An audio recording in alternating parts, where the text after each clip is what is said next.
देखिए, जो भी स्टूडेंट्स सीटेट की तैयारी कर रहे हैं उसके लिए ये टॉपिक बहुत इम्पोर्टेंट है। उन कैंडिडेट्स के लिए टॉपिक बहुत ज़्यादा इम्पोर्टेंट रखता है। मानव विकास की अवस्थाएं, कुछ क्वेश्चन इस पॉइंट से आता है और कुछ क्वेश्चन इस पॉइंट से आ जाता है। कभी कभी स्टेज पूछी जाती हैं, मानव विकास की कितने स्टेज हैं, अवस्थाएं कितनी हैं, तो 4 अवस्थाएं होती हैं।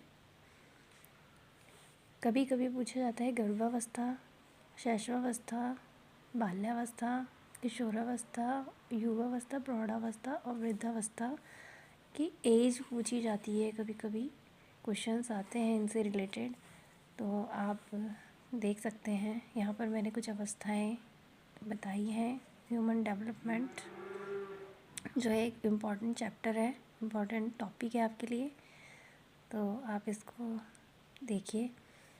गर्भावस्था जो होता है वो गर्भाधान से जन्म तक की अवस्था होती है। शैशवावस्था जन्म से 5 वर्ष तक की अवस्था को शैशवावस्था कहा जाता है। बाल्यावस्था 5 वर्ष से 12 वर्ष तक की अवस्था।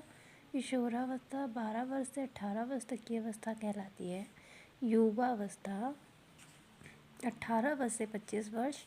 प्रौढ़ावस्था 25 वर्ष से 55 वर्ष तक की एज को प्रौढ़ावस्था कहा जाता है। वृद्धावस्था 55 वर्ष से मृत्यु तक की अवस्था वृद्धावस्था कहलाती है।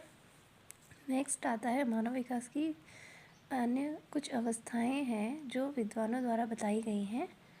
ये 4 अवस्थाएं जो होती हैं बहुत ही इम्पॉर्टेंट हैं। शैशवावस्था, बाल्यावस्था, किशोरावस्था, वयस्कावस्था। शैशवावस्था की स्टेज, शैशवावस्था जो होती है उसकी एज कितनी होती है? जन्म से 6 वर्ष तक की। बाल्यावस्था 6 वर्ष से 12 वर्ष तक। किशोरावस्था 12 वर्ष से 18 वर्ष तक की अवस्था को क्या कहते हैं? किशोरावस्था कहते हैं। और वयस्कावस्था 18 वर्ष से मृत्यु तक जो चलती है वो वयस्कावस्था कहलाती है।